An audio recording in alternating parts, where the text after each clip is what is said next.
新泽西志工举办竹筒回娘家与园游会，邀约社区民众认识慈济。新泽西慈济志工则是在浴佛后举行园游会，但因大雨而临时改在会所里，也意外让社区居民更有机会认识慈济。每一个摊位也同样很热闹，供不应求。 We feel good. It helps a lot. We like helping. The kids like coming in and volunteering. 竹筒回娘家，倒入存了1年的竹筒，小朋友很有成就感。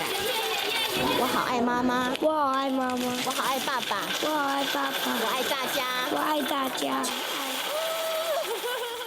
欢乐的气氛让彼此更加熟悉，也邀约大家一起来，成为慈济大家庭的一员。大爱新闻真善美志工，美国综合报道。